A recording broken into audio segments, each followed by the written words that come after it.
Welcome back. I'm Nate. That's Tony. Tony over there on that side.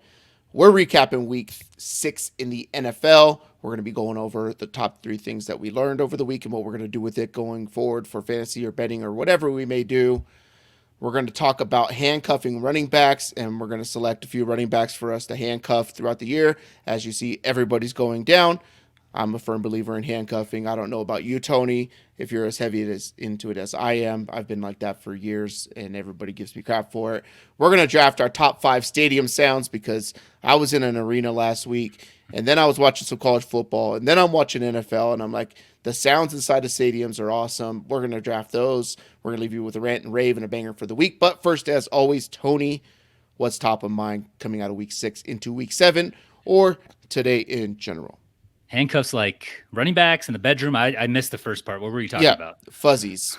Fuzzies, yeah. Pro handcuffs. Pro handcuffs. I was watching the last few possessions of the Patriots and Raiders game. I'm sorry. And I noticed, it was rough. It was rough. I noticed dozens of fans staring at their phones while they filmed the game in every shot where the camera panned to the crowd. And this is like the first few rows, in the end zones. Very low, very expensive tickets. Mm-hmm. What's at the top of my mind is that these people are missing live NFL football, which is crazy because, like I said, they probably paid a premium. What did tickets go for at Allegiant? Did you look? Yeah, so I looked at Allegiant last week, Monday Night Football against the Packers, and it sit in the 4th level, the highest level. The cheapest ticket I found was $380 to get into that place. I've looked at all these stadiums around the U.S. because I'm like, oh, maybe I'll go here or there or whatever like that. And when the Chiefs come to Denver, there's seats, and I was like, oh, that'd be cool for me and the girls. They're right in the end zone at the corner. We can get a sign that has who is it? Sean Payton and Russell Wilson, and have it say old news, like how they do on New Heights with new news. Hopefully get Travis Kelce to sign it and see it, right? Maybe we get on the show or whatever like that, get shouted out on Twitter. Those tickets are $1,200 a pop. Oh my God. So a premium, very expensive. And these people are just staring at their phones the whole time. Second, these people are going to be blown away when they get home and they see these games on network television. They're going to lose their minds when they see the quality, the angles that us folks at home are getting of NFL football. It's going to be wild. I do like going to live sporting events a lot better than I do on television. I get that I can see the game differently and stuff on TV, the angles and but you go and watch the game, right? Yeah. You're not filming every single second. Yeah, I'm notorious for not being on my damn phone all the time, right? That's good. That's why you texted me yesterday. I was doing some stuff after a birthday party, and I was doing stuff after it, and you got to text 6 hours back because I don't have vibrate on or nothing like that. So enjoy where you're at and what it is and all that kind of stuff. Yeah, especially at games. I think there's a famous picture. I think it's of LeBron breaking the scoring record or something like that. Yeah. And there's one dude, I think it's a famous person who's like super wealthy, who's like sitting baseline and is the only person in the entire shot that shows the entire like lower level of the baseline and everybody above on their phone trying to film it. While everybody in the arena was filming it, he was just sitting there enjoying the moment. And it was pretty awesome to see, You should, man. Live there. You're paying a lot to be there. That moment's not going to happen again. It's just going to pass you by. You can watch someone else film it with a much higher quality camera when you get home. Yeah. And the only thing people do it for is so that they can post it to their Instagram story or their Facebook, right? Yeah. And it's like, no one cares. No one really cares, right? No, if there was a dislike button, I would dislike all those posts. Yeah. I went to a couple Dodger games this year and went to WNBA finals, saw Alice in Chains in concert last week. Only the people who listen here know. That's it. Because, but you know what? Even the people who listen don't care. So, yeah.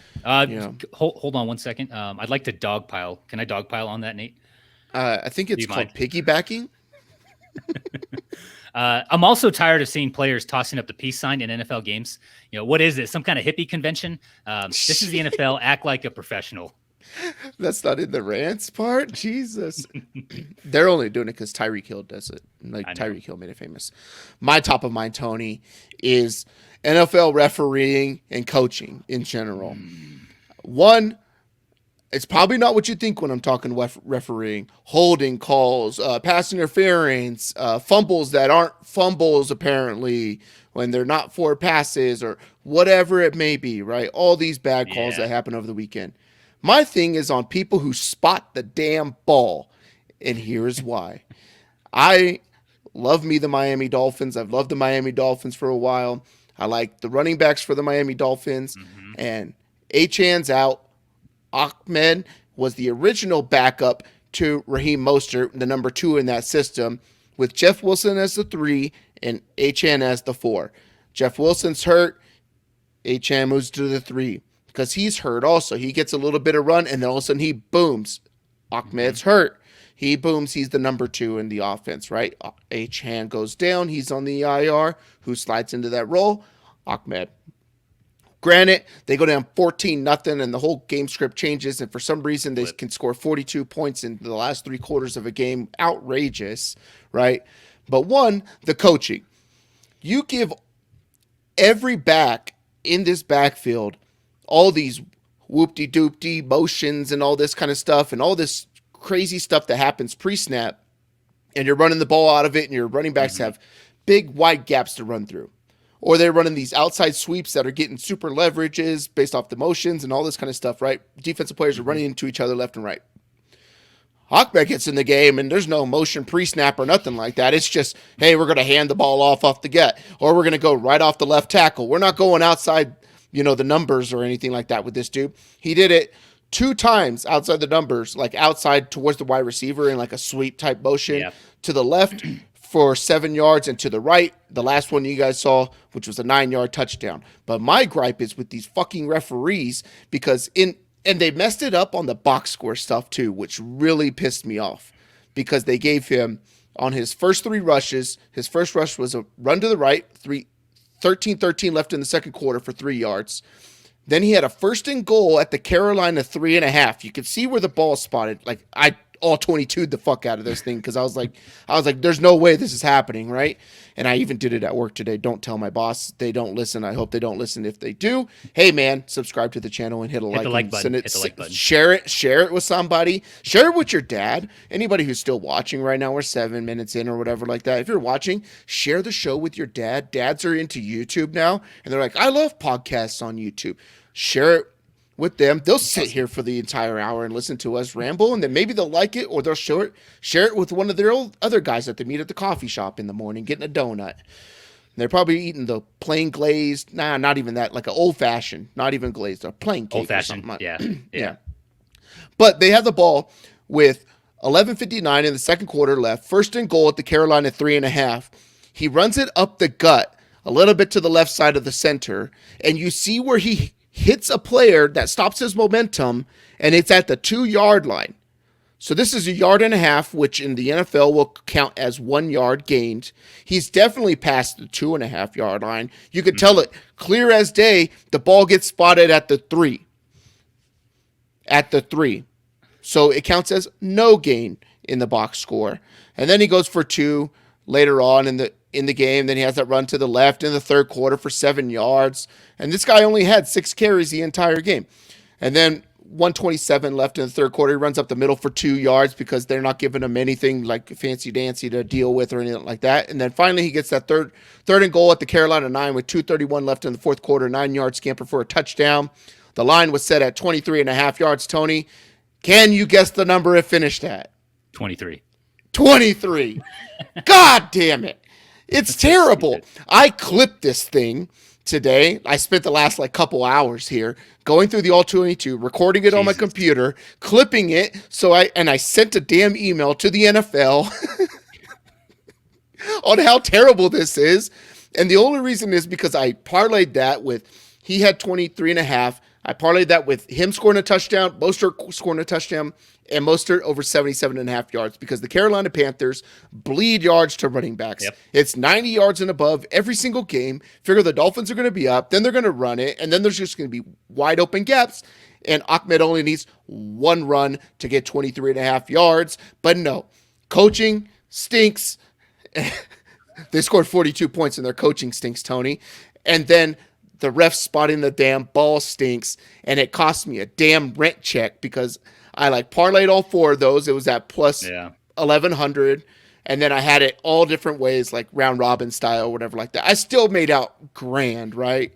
But I'm missing a damn rent check. Christmas is coming up, and these damn kids, my little one wants her own Nintendo Switch now, and I'm screwed because the damn refs can't spot the damn ball. That's top of mind for me. The refs were terrible. Let's move on to what we learned in week 6 of the 2023 season. 2023 season, Tony, and what we're going to do with it forward. I'll let you go first, and then I'll hit on mine. Sure. Yeah, this weekend was terrible for sports betting. Follow that with your whatever you got. I can't. That's not even my rant. Yeah, I can't wait. I can't wait for that. My first one is the Minnesota defense. They've already improved quite a bit under Brian Flores. They're now 16th in defensive DVOA. I thought they were going to be like, I don't know, bottom 10. 33? 33rd, based on like just the personnel and what Brian Flores has done historically. This past weekend, though, they held a hot Bears team to just 6 for 10, passing 58 yards and a pick, and then just 6 points in the first half. The Bears had scored 71 over the last 2 weeks. Very impressed. And the only teams to score more than 20 points on this defense so far this season have been the Chiefs, the Eagles, and the Chargers, which I think you would agree we have as elite offenses. So that makes sense. But what I'm doing with that info, taking this into account for spreads and possibly some picks upcoming on the other show. San Fran is next, and if the spread gets up to double digits, I probably wouldn't even think about that. Ooh. I think they might start becoming a good teaser team. I think they might start becoming a good teaser team. So I think every game for those guys has been one score, so something to keep in mind. Yeah. Yeah, and they're probably going to be dogs in a lot of them. So if you tease them up high, get over 2 scores, get over that 3 and the 7, right? And then possibly get over the 10. That'd be crazy. For sure. My number one's going to be about Puka Nacua. This guy had a bad day. Everybody's sitting here, cranking the dude for a couple weeks or whatever like that. He had a bad day, 4 for 26, 4 catches, 26 yards on 7 targets. But what you didn't see, he had an 11-yard touchdown pass that he was going to be, cakewalk, save his day. 7-8 points in the PPR league, but he tripped over his own damn feet and dropped the ball. So that's a play that you didn't see. But if you have people in your league who are going to be down on Puka Nacua after a game that they just played, right, against not that great of an opponent, let's just say that. If they're going to be down on him because of a 4 for 26, you see Cooper Kupp lighting it up. You see Kyren Williams lit it up on the ground as well. There's an opportunity for you to trade for a guy like Puka Nacua. He's still got 7 targets in the game, second on the team in targets. He's still going to get force-fed the ball. The system is great for getting those wide receivers in roles, and they can move them all across the field and interchange who the guy is because him and Cooper Kupp run the same type of routes, and they're kind of like the same style of player as well. So maybe teams are keying in on Cooper Kupp. You're going to get some Puka Nacua left. Like, they're going to have to pass the ball. Their defense isn't good. They've had a couple decent weeks, but they're not that great on defense, and I would expect them to be letting up a lot of points to finish out this year. Puka Nacua trade target for you going forward based off of one bad week because we know everybody likes to react to one bad week. Overreact. Yeah, he did have 70 targets on the season. I know a lot of that was without Kupp, but that's second only behind Jamar Chase. Cooper Kupp only had 9 targets right? But Cooper Kupp had 9 targets. Puka Nacua was getting 7. And they were blowing a team out. Yep. Yeah, game script was definitely in the Rams' favor. He's also the wide receiver 5 on the year in PPR format, so there's that. Definitely take advantage of your bozo teammates. That's Nate's word. Yeah. My second one, the Cleveland defense, the Browns. There's few teams in the NFL that have a defense that can keep them in any matchup, no matter the opponent or no matter what their offense is doing, even if PJ Walker, an XFL quarterback, starting. The Browns, though, I think are one of them. And when they get Watson back, I think they're a legit playoff team in the AFC, possibly contender. Defense looked the part this past weekend. There were some key injuries, of course, and the weather kind of made things sloppy. You got to take that into account, but they also had to play through those things, right? But what I'm doing, adjusting all of our picks against them going forward, that's for damn sure. And if you play in a league with Cleveland or with defense, like the Browns should be an every week starter. Like they look legit at every level. Yeah, I think I saw a stat today that they're the number one ranked defense across the board since the year 1971. Wow. The best defense of all time since 1971, and Look what what they've they done. did to San Fran. Like Yeah, they made Brock Purdy look like a 7th round pick. yeah, yep, yep, Maybe yep. worse. Maybe worse. Maybe the last one in the seventh round. I mean, could you imagine that? Imagine. Imagine a seventh round last pick of the NFL draft being a starting quarterback. They made him look like that. Yeah. That Yeah, good. crazy. My next one's going to be about Zach Moss. Right, so Zach Moss, hell of a day rushing the ball, 7 rushes for 21 yards. But here's the kicker: 6 catches on 7 targets for 38 yards. This dude is going to continue to be a every week starter for us. He had, I believe it was 1 less rushing attempt or 2 less rushing attempts than Jonathan Taylor. And the key part is in the second half when they're down points, it was Zach Moss on the field with Jonathan Taylor on the sideline in passing situations. And Gardner Minshew, I don't know if anybody used to pay attention to those Jacksonville Jaguars teams, right? But he likes to pass to the running back. That's why this guy here still has Leonard Fournette in dynasty teams like a bozo, because Leonard Fournette was the dude who benefited from guys like Blake Bortles and Gardner Minshew tossing the ball and all that kind of stuff, Mm-hmm. right? So Gardner Minshew not afraid to pass the ball to the running back. You got an offense that came from Philadelphia that did sort of the same thing too. The running back was a piece of that offense as well. He's going to share Mm-hmm. snaps with Jonathan Taylor. They just paid Jonathan Taylor a lot of money. He's got to work his way back because he didn't do a lot in training camp, coming off ankle injuries and stuff like that. But Zach Moss is going to be a guy that we're going to be able to roster for the rest of the year, and I don't really have a big like qualm against rostering him or starting him in Oh, 12 team leagues, right? And you can possibly just start him in 10-man leagues as well, because if this dude gets in the end zone one time, it's icing on the cake for everything. But he's going to be able to get you double-digit points every week, I believe, going forward. So do not fear. Go ahead and start your Zach Moss. can you even spell qualm? I don't know if you can. Is it Qualm? Listener, can you help us out here? Yeah, Throw us a somebody freaking bone. throw us a Uh, bone. I don't think Or, I won the spelling bee thing. I don't remember. So no. on the theme of fives, Zach Moss is the RB5 so far on the season. No big deal. Pretty good. And like on Zach Moss, they just did pay Jonathan Taylor. This isn't going to be the year they compete. Anthony Richardson, I think, is done for the season, right? Did you see that? I heard that Surgery.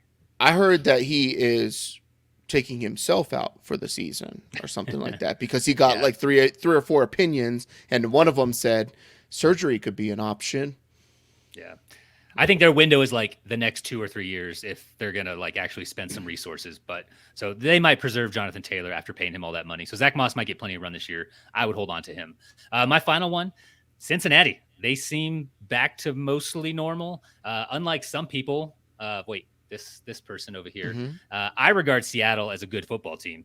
Nope. And the Bengals, granted this was at home, Cincinnati played a strong game on offense and defense, and they got like an ugly win, but it was a win. But what I'm doing, I heard a lot of unnamed sources out there saying that the Bengals had mailed it in. I don't even know what mailed it in means, but we know these guys are competitors. Nate will agree these guys are competitors. Yep. And they've been so close twice now with Burrow as far as getting to the Super Bowl and then getting to the AFC Championship in the second season. I feel like they're just going to be motivated. It was a shitty start. Burrow was injured. Higgins got kind of banged up. But I'm going to continue to pick these guys as the team we assumed they were coming into 2023. Not the team we saw, weeks 1 through 3, where they were kind of struggling on the struggle bus. So still like the Bengals. There's 7 teams that make the playoffs now, right? So, yeah, right? So that division likely will have 3 teams in the playoffs. That's a good probability. That's pretty crazy, right? Because the Jets probably aren't going to make it. I mean, man, top of mind also. I got my damn Zach Wilson jersey in black Gotham City style or whatever like that, and they sent me the wrong size, so I had to send it back, and now I got to wait till like November 1st or something to get it. Jesus Christ. But They don't look like they're going to make it, but the Dolphins, Buffalo Bills, and then you got the 3 top ones there. I don't even know. Like, it's weird because the Steelers are good too, but they're not. I don't think they're going to make it through the division, right? But then the South, they're going to have one team, and then the West is going to have one team. So, yeah, they might have 3 teams in that division making it, and they could end up playing each other all throughout the playoffs. That's pretty crazy. Yeah. My last one is, Tony, you're going to laugh. It's about Kadarius Toney, and you need to buy him cheap. Boop, boop, ba-doop, boop, ba-doop, ba-doop, ba-doop, Always on Tony. Let me tell you about Kadarius Toney. All right. All right, So let's hear it. before everybody calls me crazy, I believe this because it just makes sense logically to me, right? Has he played all that great? No. Has he gotten tons of yards? No. Is he rushing for positive yards in games? No. But here's the thing. In week 2, this guy gets a toe injury, okay? So he gets a toe injury. He tries to play week 3, and he basically plays 2 snaps, and then he's off the field for the entire game. So then they say, hey, nope, you're not going to be playing, right? And I've been kind of watching this dude. Like, I'm starting to think questionable tags, no go for Kadarius Toney. I'm going to play this dude if he's healthy, because in week 4 he gets 14. Yeah. In week 4 he gets 17 snaps in that game, right? I think he gets 2 or 3 targets in that game. So roughly about 20% target share there. In week 5, that's per snap. In week 5, he played 25 snaps and he gets 6 targets in this game, rushes twice. So that's 8 opportunities and 25 snaps of him on the field. That's about 30%, Tony, of that's funny because I'm talking about Tony. But Kadarius Toney touches the ball 30% of the time he's on the field. So every 3 plays, he's getting the ball, and they're forcing him the ball. They want him to be involved. Last week, he got 30 snaps, or this week in week 6, he got 30 snaps, and he got 6 targets as well, 2 rushing attempts, 8 opportunities to touch the ball. I mean, that's over 25% right there, right? So the guy, every 4 plays, he's getting the ball in his hands and they're force feeding him the ball. There's nobody on that team who plays those amount of snaps and gets the target share that he does. And it's because they need him and want him to be a part of that offense more than anybody else. Get it? Rashee Rice is tearing it up. Sky Moore stinks. MVS gets a couple passes here and there. And it's basically just fucking running back's name. Damn it. What's his name? Isaiah Pacheco, yeah. I just think about him like stomping through the ground. Like he runs with really high knees. He runs with really high knees, which is pretty cool to see, right? Because that's what they teach you. Keep your knees high and stuff like that because you'll explode. He does that really well. Him and Kelsey getting the ball.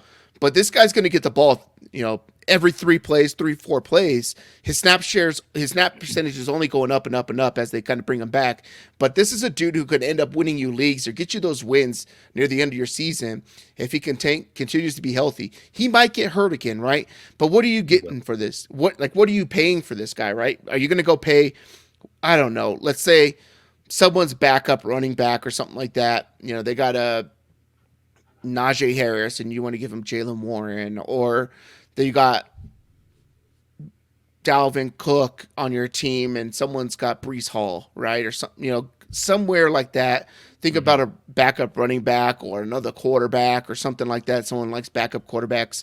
Give them 2 good quarterbacks. If you got 2 good quarterbacks on your team, trade one of them away to another guy with a good quarterback because they'll think, oh, I got options and I'll just play the matchups. Well, that never works out for you playing the matchups. Just have one guy and stick with it so that it averages out throughout the year. You could do that, get Kadarius Toney, and then if he has no injury designation, feel free to start him. This last week he scored, a touchdown, right?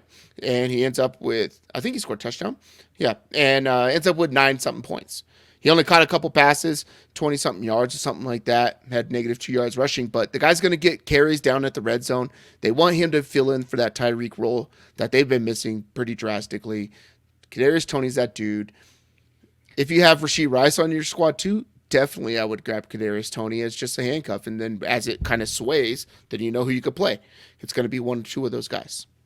Yeah, they desperately need a playmaker too, but you can see he's the explosive guy. Rashee Rice is very consistent, solid, not that explosive, but he makes plays. But Toney, he looks so fast, so explosive. Yeah. So you if you watch him, you understand why Kansas City wants to get him the ball. It's just, can he stay healthy? That's my thing. But there's nobody in the NFL who touches the ball more when on the field than Kadarius Toney. Maybe Kelsey, or gets the opportunity to, but Kadarius Toney just gets the ball so damn much from that wide receiver position. I do like his last name. Big fan. Yeah. It's spelled better than yours anyways, but it's got the E in there. Yeah. Earlier mentioned handcuffs for running backs. If it's not apparent after every week of going through waiver wire that there are backup running backs that are getting picked up because guys are falling out left and right, if that cannot cue someone's brain to just say, I need to handcuff my running backs to make sure that no one takes my situation that I like, right?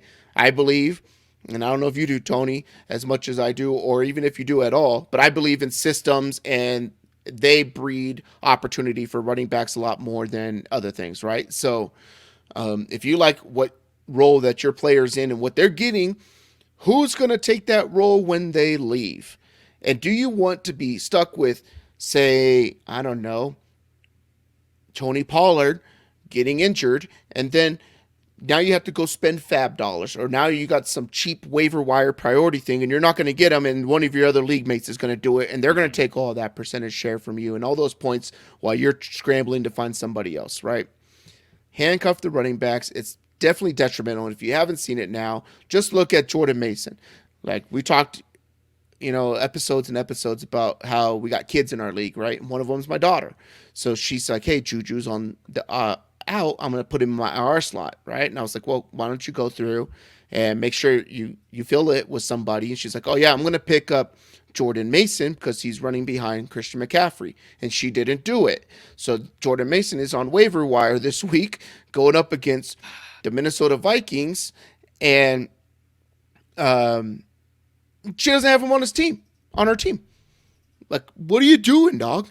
I asked her today, and she was like, I forgot to pick him up. I was like, we were talking about it, right? And whatever. And she's like, well, I spent all my money on Jerome Ford. I was like, yeah, you're still good or whatever, right? But handcuff the running backs. We're going to talk about our top three that we want to handcuff. And then if we have some honorable mentions, we'll go from there. But Tony, why don't you go through and name off one of yours? So I can't say I've ever rostered 4 running backs from the Dolphins and Colts on the same fantasy team, like some people. Am I wrong? Am I wrong? I mean, no. maybe not. I don't know. My first one's Jaylen Warren. So Pittsburgh, Najee, he doesn't look fast. He doesn't look explosive. He isn't catching passes at the same rate that made him one of the top backs in the league a few years ago when Big Ben was still there with his noodle arm. Warren, on the other hand, looks much better when he's on the field. And then the benefit of rostering Jaylen Warren is that he isn't solely a handcuff for Najee. You can flex him now. Jaylen Warren is the RB24. So he's an RB2 on the year, averaging 10 fantasy points per game in PPR formats. Double dig, Nate. And then Najee, any guesses to where Najee is? Like what running back he is? 1, 2, Let's 3, say 4, 5. 32. Running back 40. Ooh. Running back 40. So start Warren, get Warren if you can. You might as well be starting him now if you're in PPR formats. Yep. And Jaylen Warren, for everybody out there, is only 63% owned at ESPN League. So all the ownership percentages I'm going to talk about are through ESPN, the worldwide leader in sports. But yeah, 63% owned. So he's out there. And if you have Najee Harris, you need to have that dude. But if you don't, he has some standalone value, like Tony talked about, like your RB3 or RB2 type of guy, whatever like that. So I think a couple weeks ago, I was like, this might be the day that he starts taking some share away, and then Najee still gets the run. But definitely one of the guys that I had earmarked it to with what I had down. My number one is going to be Rico Dowdle. So Rico Dowdle, currently owned in 4% of leagues behind Tony Pollard. And Tony Pollard is one of the guys getting a lion's share of every snap and every target or every opportunity in an offense, whether that's passing or running the ball. He has a 70% snap share with the Dallas Cowboys this year. So they don't run 2 running backs, right? Rico Dowdle's not getting a lot of run. He gets some little spell work here and there. And a lot of that stuff came in those first couple weeks where they were just blowing teams out. Yeah. And when you're blowing teams out, and we're sitting here betting any touchdown for him, Turpin, and some other dude, the little short guy, Deuce Vaughn. Deuce Vaughn.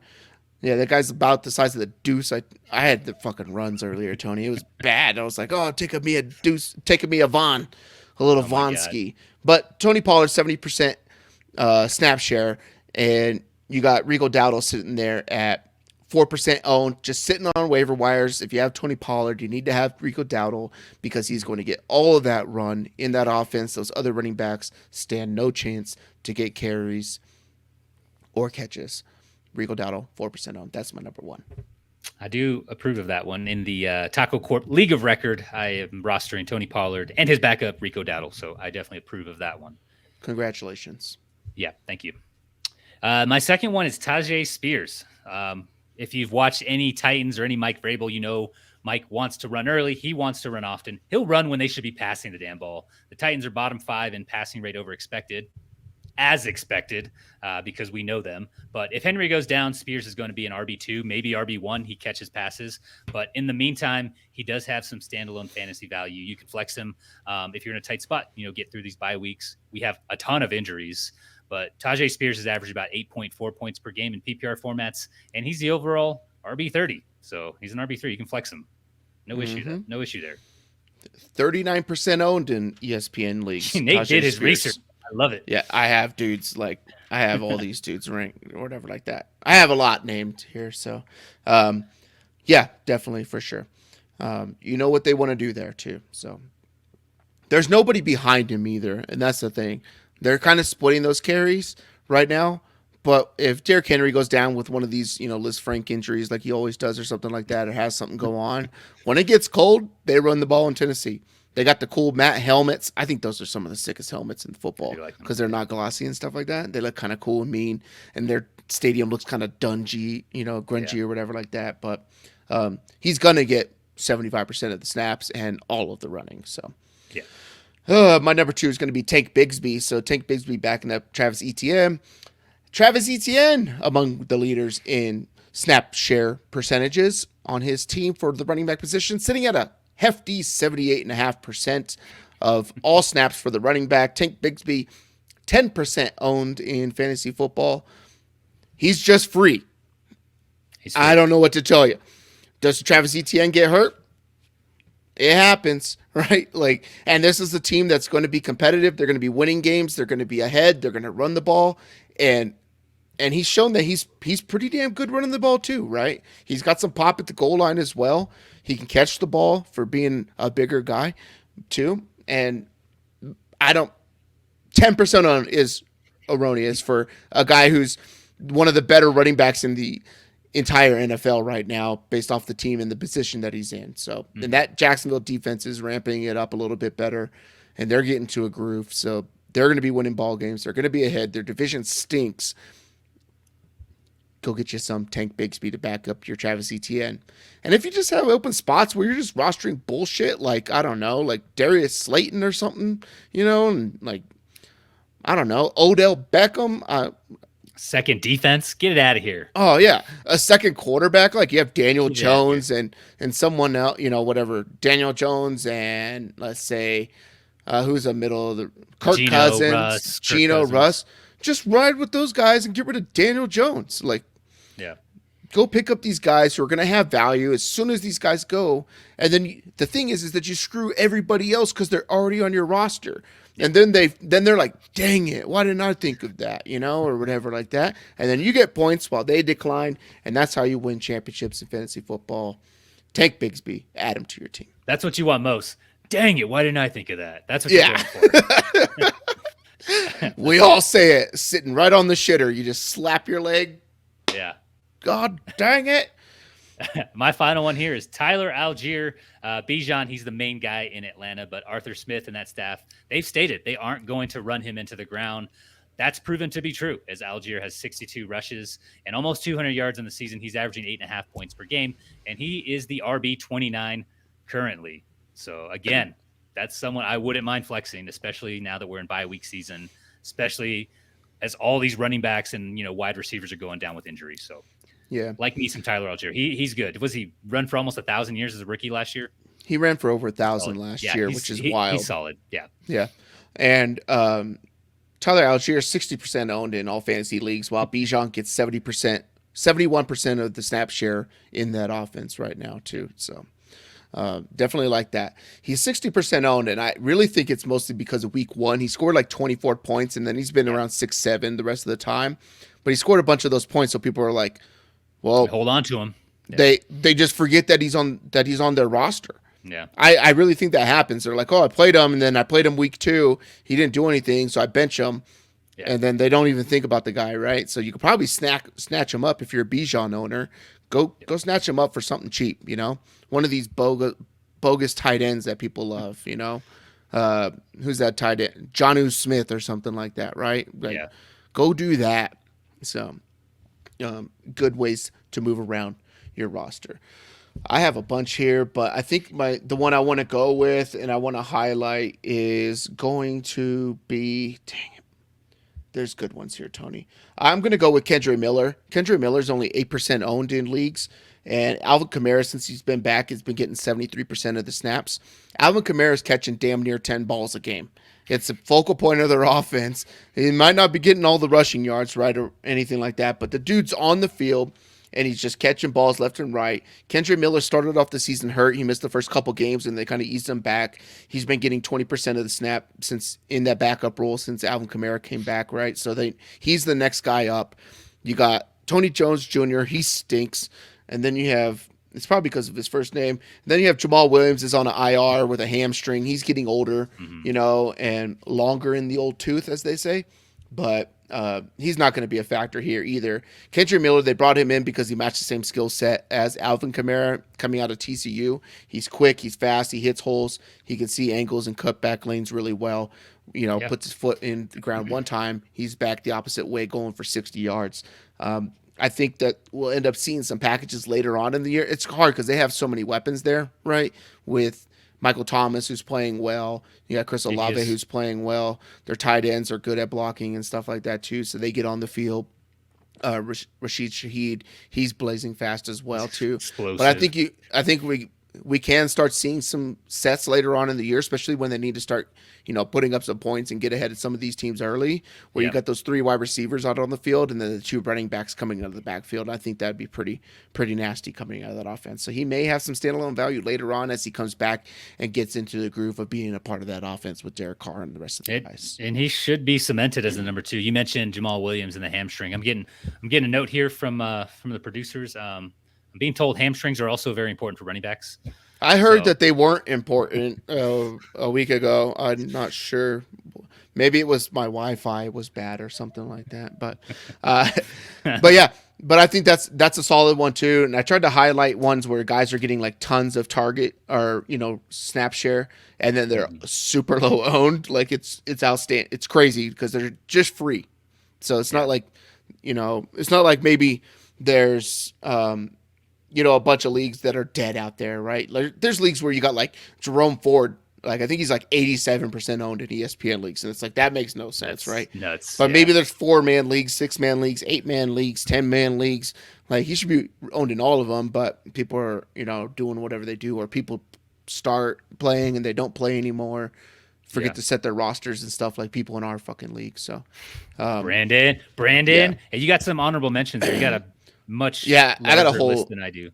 Yeah, so I had Salvin Ahmed, right? I talked about him earlier. He's 10% owned in ESPN. Mostert's getting 60% of the share there, and that's with them blowing teams out, right? So he's not playing quarters or anything like that. But behind him, you could add in Jeff Wilson if he ever comes off the IR as well. He looks like he's close to coming off the IR, but he'd be the third guy should one of these guys get hurt. And they're all injury prone or have an injury history, right? I don't want to say prone, but they all have history with being injured. Kenneth Gainwell, he's 30% owned. He's backing up DeAndre Swift in this offense. DeAndre Swift's getting, if you add in week 1 where he didn't even play because they're resting him because they came back on a Thursday, or whatever, the week after, and then we saw DeAndre Swift be DeAndre Swift and be the lead back. If you add in that week, he's getting 56% of the snaps and 62% of them without it. And then Zach Charbonnet, 35% owned. Kenneth Walker's getting 65% of the snap share there. And then this one, this one is a good one, and I wanted to talk about it, but Amari DiMercado. So Amari DiMercado of the Arizona Cardinals was the hottest waiver wire pickup this last week when Keontae Ingram's actually the backup because people don't pay attention to preseason football and depth charts prior to. And they're like, oh, this guy came in after James Conner.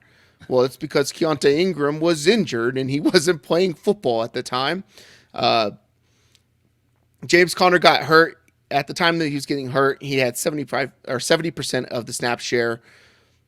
Amari DiMercado is 55% owned. I don't know. I want to keep saying DiMercado, 55% owned in leagues, right? This is going to tank because this dude didn't perform and Keontae Ingram performed, right? So he's going to get dropped. This is going to be in the 20% here Wednesday morning. You're going to get him free after people paid fab for him. And now he's the backup to the guy who was just injured. Yeah. Like, I don't know. Like, it's just these little games that you can play. Go pick him up. If you got Keontae Ingram, someone's going to drop him, DiMercado for Jordan Mason or anything like, all these other guys that are injured this last week. And I'm glad neither one of us really brought up the guys who are now filling roles and are going to be the hot waiver wire ads this week because that's what everybody's talking about. But Ingram's the man there. And then Ingram only played 5 less snaps than DiMercado in this last week when they, his first game back or something like that. I expect that to flip drastically, and then we'll see Keontae Ingram take that lion's share of the carries there. But those were my running backs to target for handcuffing. They're free. They're free, Tony. Go get them. The only honorable mention I had was whoever the number 2 running back in Miami is. You mentioned like everybody's injured. With Jeff Wilson's trying to come off the IR. Devon Achane's on the IR. But these guys, the Dolphins blow out opponents every week. The offense is high powered. So they're going to have that, positive game script for the running game, and they open up massive holes. You mentioned their massive holes earlier. I won't go into those holes. And Raheem Mostert. Raheem Mostert's 31 years old. He's not going to play 17 games. Running backs in their prime don't play 17 games. Mostert is going to pick up some injury. They are just going to rest him maybe towards the end of the year just to get him ready for the playoffs. So these guys behind Mostert, they're going to get run. Almost all of them you can get for pretty cheap. Achane's probably rostered in IR slots, but those other guys, you could probably pick them up right now for free. And all of these guys, right, in their offenses, outside of, I'd say, Jaylen Warren, right, are like top 12 run-friendly offenses, like the best run offenses that you want to have a piece of in fantasy football. Like even the Arizona Cardinals, right? James Conner is a top-tier back in this league because he is one of the only options in that offense. So it's very conducive to these offenses and stuff like that. So let's move on and draft our top 5 stadium sounds. Tony, I'm intrigued because I just said top 5 stadium sounds. And you're like, what does that mean? I was like, stuff you hear when you're in a stadium. And I didn't want to give any examples, right? Because I want to see what you came up with. I got 10 things. Let's see where we take it. And it could be, stadiums, arenas, big time sports venues is what I'm talking, right? So do you want the first one or do you want the turn? I'll just take the first one because I'm anxious to see what you pick, and I want to hear 2 of your picks after I make mine. I think you might like my first pick. So I think I think it's only fair to have to make the sound too after you state what it is, right? So if it's something unique or something like that, I'll try. I'm not. Yeah, I'll try. I hope you got to sing.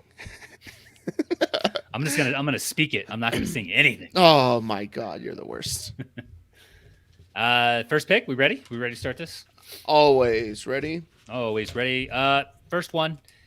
Baseball. It's America's greatest pastime. This may be America's greatest stadium sound.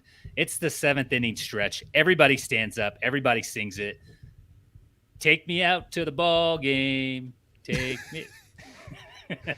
Take me out to the ball game. Come on, man. Jesus. I'm not singing it. I didn't prepare myself. That wasn't in the notes. All right. But give me the 7th inning stretch. Everybody loves that shit. That's one of them for me. So, look, I got 2 picks here, Tony. And whether you are one of the 41,000 people in Atlanta watching baseball, one of the 80,000 people at Doak Campbell watching the Florida State Seminoles, or one of the 8,000 in a California high school on a Friday night, just, dun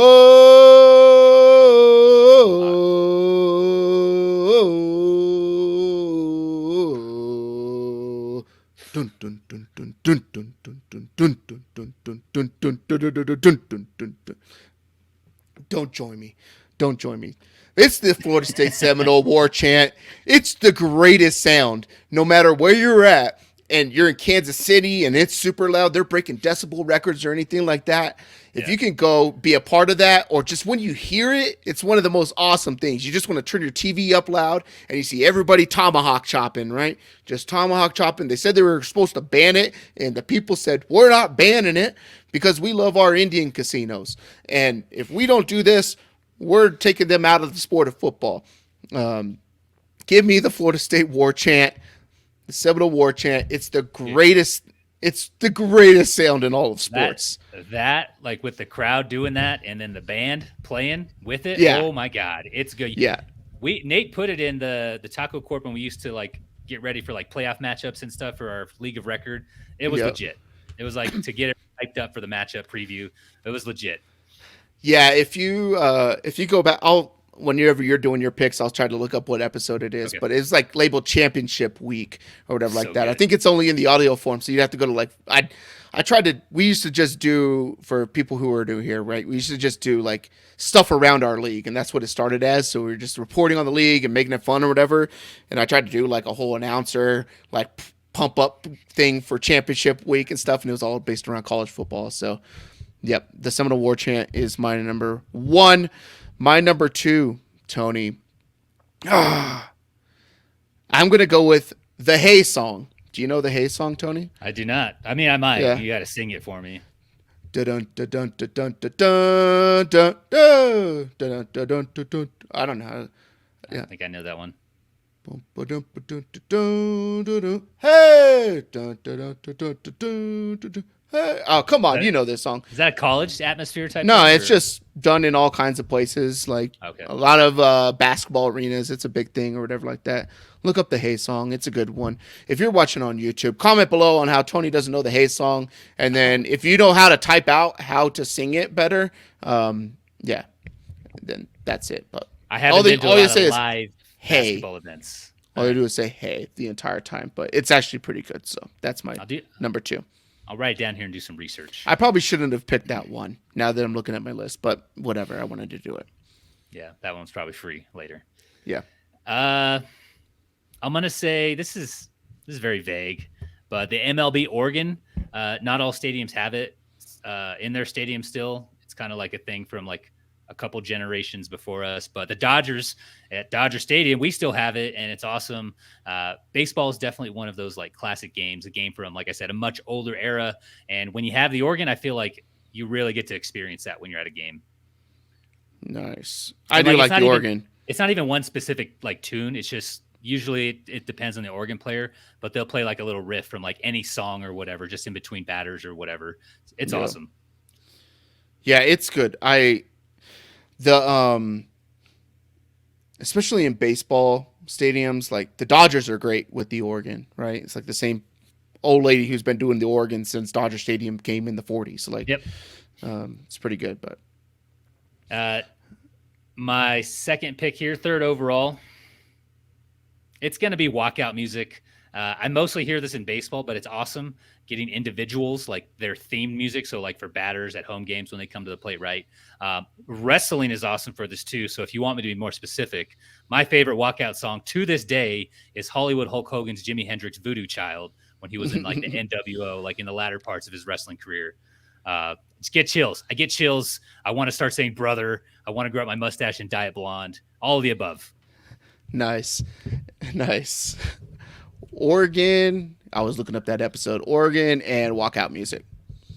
Yep. I don't know. I think my favorite walkout music is, you know what it is, right? Heartbreak Kid? Yeah.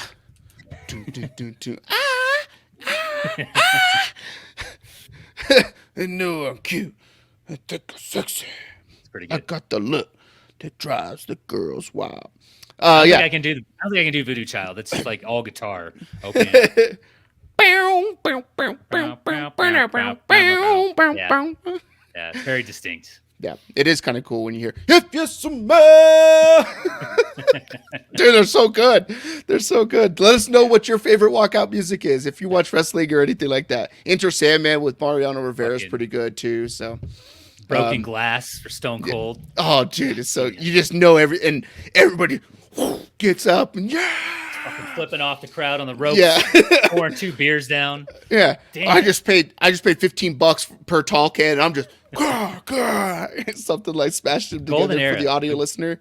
Yeah. Golden the era best, wrestling, man. The best.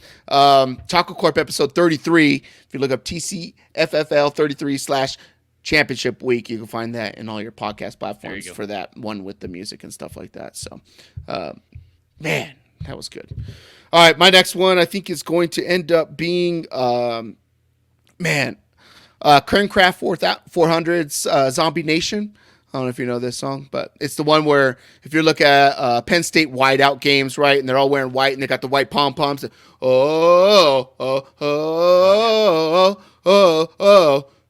are Penn State.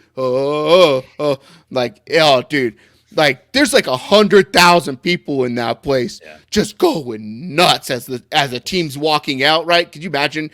It's like a Saturday night, prime time, you're on ABC, you're playing Ohio State or you're playing fucking Michigan or something like that, and you're coming out in that pearly white pant, the white helmet with a blue stripe, classic blue jersey, like there's tradition there, and 100,000 people are just ready for you to walk out, and you just walk out to that. Like, I got goosebumps right now. Like, my hair's, I could shave right now. Like, shave. No, I don't even need like a cream or nothing like that. Like, it's all standing up. So I'll take Cranecraft 400, Zombie Nation. Dude, you can't match that kind of like that college atmosphere for those bigger teams. You can't match that energy in like all the other sports. Like that, there's just something about it. We need to go to more college games. I don't know what we're even doing here. Yeah, let's go. Let's take out a second mortgage, get up to Colorado, get to Boulder, maybe. I don't know. Oh yeah, we don't need to go up there. Whatever.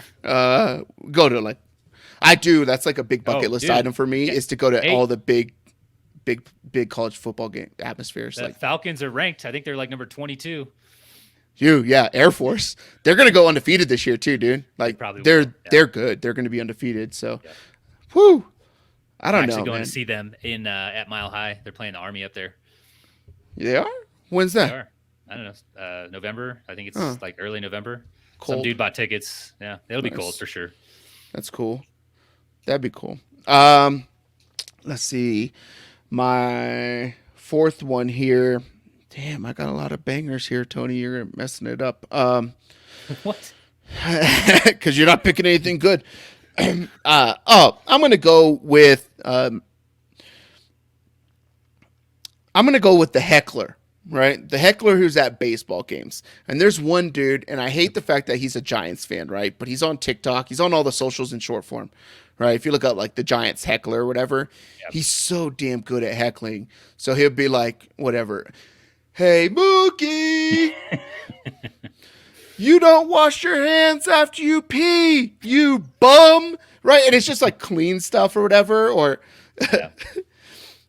your mom doesn't even come to your games, you bum, right? Stuff like that. I love the heckler, man. Like, especially if they could do it like fun stuff, right? And then you see players get reactions and stuff like, oh, damn, that was good or something like that. Not the guy who's like belligerent and F this, F that, you know, but like a good heckler who's fun, you know, sitting out in the outfield, bleachers, you know, having some peanuts and Cracker Jacks. You don't even care if you ever get back. So that's 3 strikes out at the old ball game. We're going to get through that song, Tony. No. The heckler. That's mine. It's good. You got last two. This one's your fault. This next pick. Didn't even know this was a thing because I don't watch, the halftime show at freaking Heinz Field or whatever we're calling it these days. Yeah. But it is the halftime music the Pittsburgh Steelers play. Didn't even know I like Styx, but I do. They play Renegade. They have the video. They get people pumped up when they're getting their beer and their hot dogs at halftime. But go check out that song or the video the team puts out. It's on YouTube. It's everywhere. It's so good. So good. And the story Nate has behind put it in our Madden games, like when he was playing as the Steelers, like at halftime, took the time to edit the stupid videos and posted it. Yeah, we used to record really all of our head-to-head matchups in this Madden Dynasty. We were running with, a couple handfuls worth of people or whatever like that. Now it's the Steelers. But I think the thing is that one game they were down and they needed to stop, and it was a timeout or something like that, and they played it. They just played it, and then it became the Steelers came back and won. So then like they got a turnover real quick, a sack, and then it stuck. So it's like this, hey, pivotal moment. And you hear people, we need renegade, right? Stuff like that. So it's pretty good. They'll play it all over the. They'll play it all when they need a big play or something like that. So it's pretty cool. Yeah, it's a good one. Final one here. I'm just checking demographics, Nate. Don't judge me for this one. You might like it. Nate's gonna say he doesn't like this one, but he does. It's another baseball one. They play it during the 8th inning. It's at Fenway. It's Sweet Caroline, and every single person sings it. Home fan, away fan, people who aren't baseball fans, the staff, the people at concession, they all sing it. Nate's singing it right now under his breath. How does it go again? Sweet Caroline.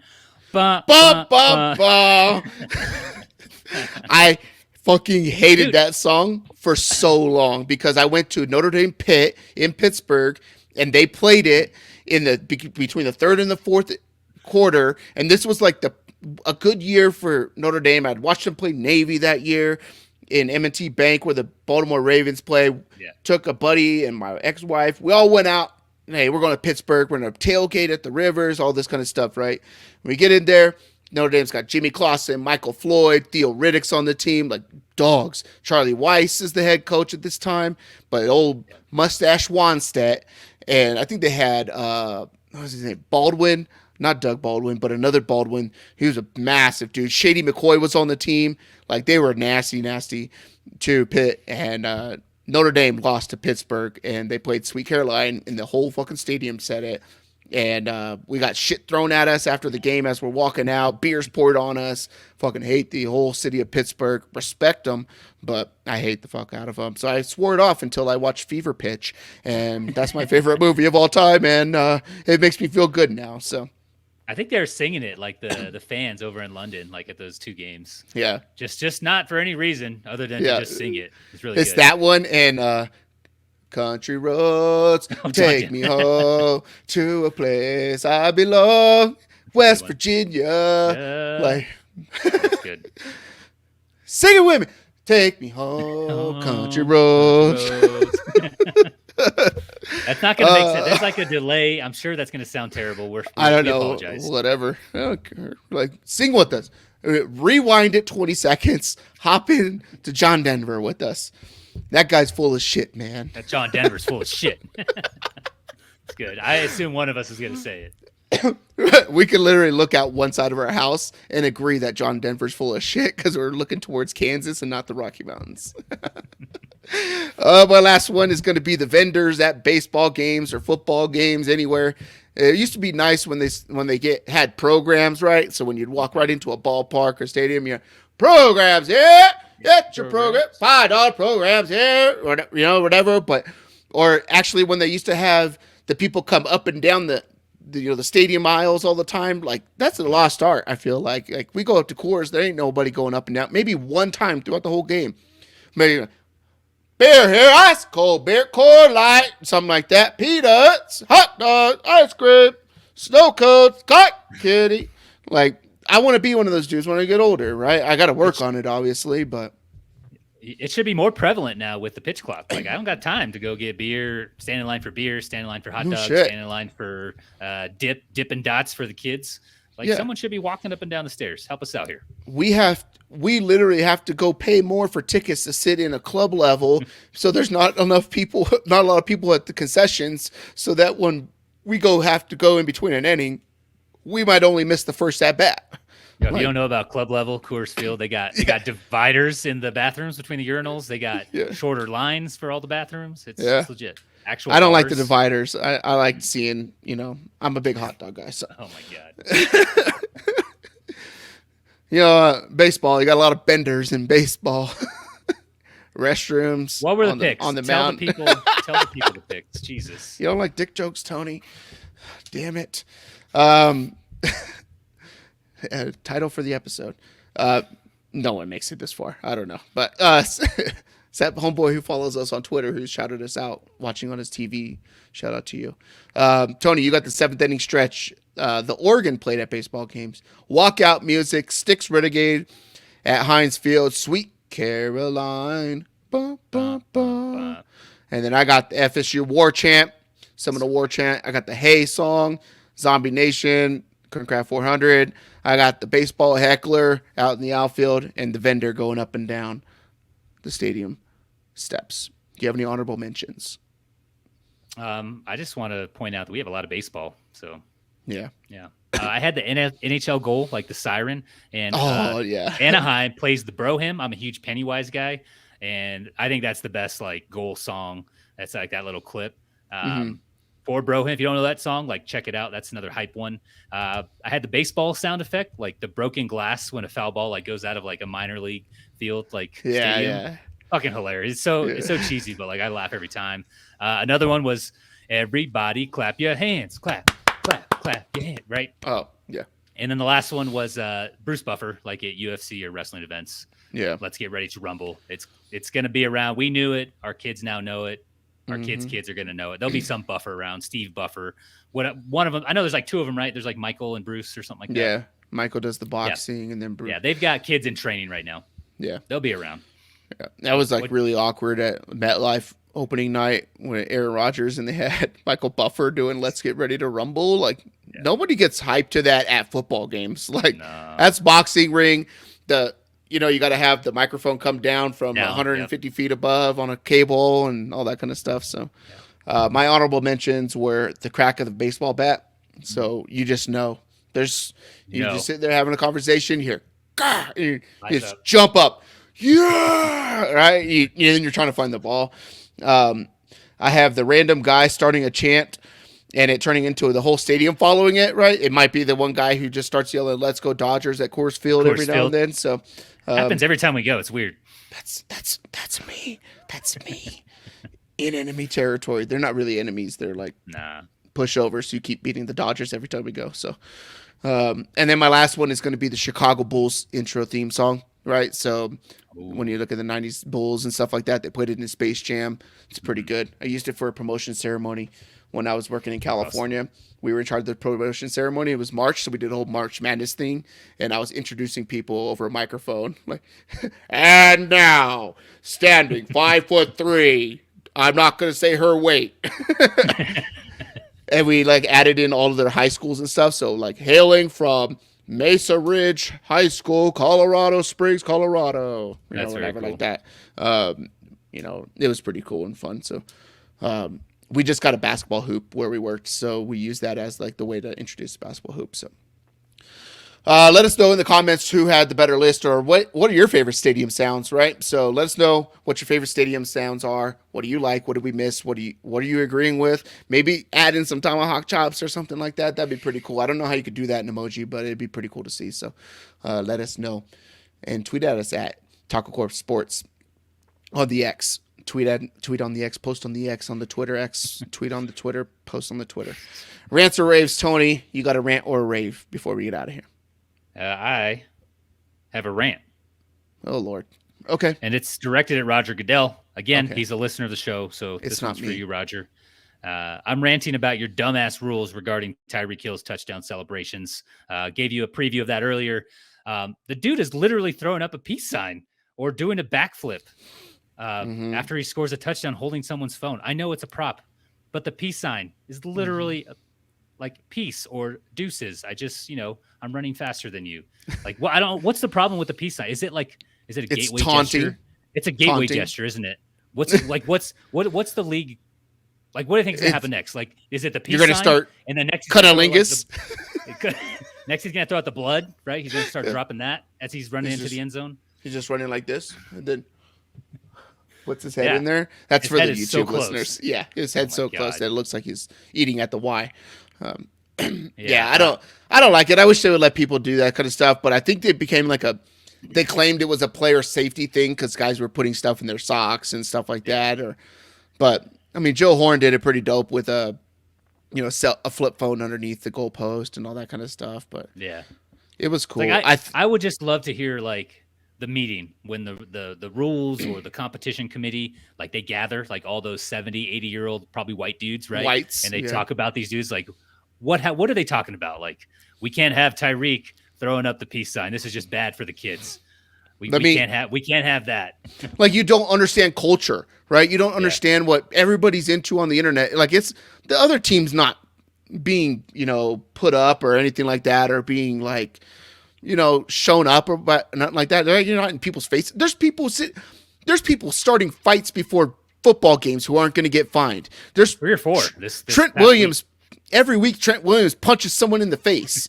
Doesn't get fined for it, right? But God forbid you wear your socks wrong, or you don't have your jersey tucked in the entire game, or you have fun and people clip it and it's the most viral thing on the internet, bringing attention to your league.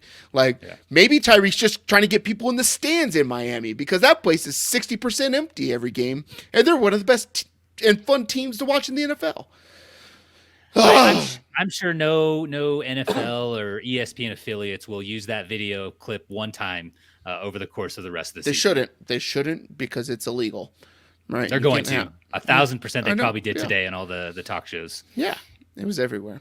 Yeah. Mine is going to be a rave, and I'm going to talk about Courtland Sutton, right? So Courtland Sutton, guy that I like for a fantasy wide receiver, but I was watching the All-22 this morning of the Chiefs and the Broncos game on Thursday night. First play of the Broncos drive, they run it to the right side with Javonte. Courtland Sutton's on the right side as a receiver. He breaks in really fast, ditches the corner, and just, boom, hits the safety hard, right? The safety kind of tries to bounce past him, and Courtland Sutton gets himself inside, and he's just like hardcore blocking, right? And then later on in the drive, Courtland Sutton's on the far left, outside the number, and the ball is like in the middle of the field or to the right hash. So he's far away from this play, out there on the island by himself. The run play is to the right, the opposite side of the field. He's literally 45 yards away from this play, and Courtland Sutton's bursting off the ball and blocking this dude, right, hardcore. The guy's probably like 2 or 3 yards off of him, but he's running hard into him like he's running a route and just like blocking 45 yards away. And then he's going up the field looking for new blocks to hit and all this kind of stuff. In that first drive, there's like 6 blocks by Courtland Sutton that are just like really dope and fun to watch. And he's blocking a dude, that guy's out of it, and he's going to look for the next guy. And I really respect that out of wide receivers, because a lot of times you see wide receivers just take plays off on those things. But what that's allowing Courtland Sutton to do is get open on pass plays, because now the corner can't take a play off. They don't know if it's a run or if it's a pass, right?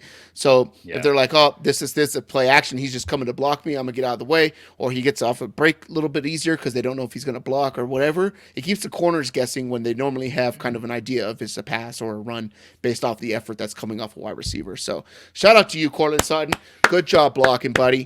Good job blocking. It's one of the greatest things when you see wide receivers blocking downfield, right? One of the greatest blocks this last weekend was Craig Reynolds coming out of nowhere and just fucking smashing Tampa Bay Buccaneer dude, and they go up for 6 or whatever it was, another 5-6 yards or touchdown. I forget what the play it resulted in, but it was a key block to get a first down on like a whatever end log. So shout out to blockers, especially Courtland Sutton. You can follow the show at TacoCorp Sports. If you're watching now on YouTube, hit subscribe, hit like, let us know what you think, whatever you want to hear from us going forward. If you have topics for drafts or anything like that, we'll incorporate them in the show. So let your friends know, hit the share button. You can share it with people, let people know that, if they like it, they like it. If they don't, they don't. If you know they won't like it, send it to them, because then if they watch it for 4 seconds, we'll get a view. Maybe they stick around for a little bit, or they scroll through and they're like, hey, what's this? And always share it with your dad. Your dad will watch the whole damn thing, and we really appreciate that. So thanks to everybody that's subscribing. We're almost to like 150 right now, and it's kind of crazy because we kind of just started doing YouTube like decently, or like trying to put some effort into putting them out, and all that kind of stuff. And it just learning it and how to do this whole thing a little bit better for what we like doing and what we think people like, hearing and stuff like that. And hopefully we provide you a different angle than everybody else spitting off the same stats. No one's talking about who you should be handcuffing right now, and no one's telling you to trade for Kadarius Toney. So it's a lot of fun, and with those handcuffs, like, you might thank us later if you do go out. You're able to grab a couple of those. We are going just like we did with the bust episode, right? And we recapped what that looked like so far. Shout out to Austin Eckler, minus a couple, 3 for 36 receiving or something like that. His, 14 for 27 yards rushing against the Dallas Cowboys, who get gashed, and every time the team loses, they get run all over, and for some reason they throw it 40 times a game against that team. But we'll recap this, and see where it comes in handy, later on down the year, at the end of the year, where these guys finish off. Sure. So I think that'll be fun. Tony, anything else for the people? Thank you for listening. Thank you for subscribing. Thank you for kind of engaging with us. We do appreciate it. We're paying attention to all the socials, all the comments. Thank you. Yep. Thank you much. Banger of the week, another stadium sound. I remember hearing this when we had season tickets to 49ers in 1998. Jerry Rice was still on the team. He came back on a Monday Night Football against, I believe it was the Washington Redskins. Mm-hmm. And they retired Joe Montana's number that night. It was the year that Terrell Owens kind of started breaking out. They had J.J. Stokes there. It was a sick team. Steve Young quarterbacking, what this used to play. And every time I hear it, it takes me back to those times. And I think that's what stadium sounds do, right? Like we hold on to nostalgia and stuff like that. Banger of the week, My Sharona by the Knack. For Tony, I am Nate. TacoCorp episode 108 is in the books. Love you, bye. My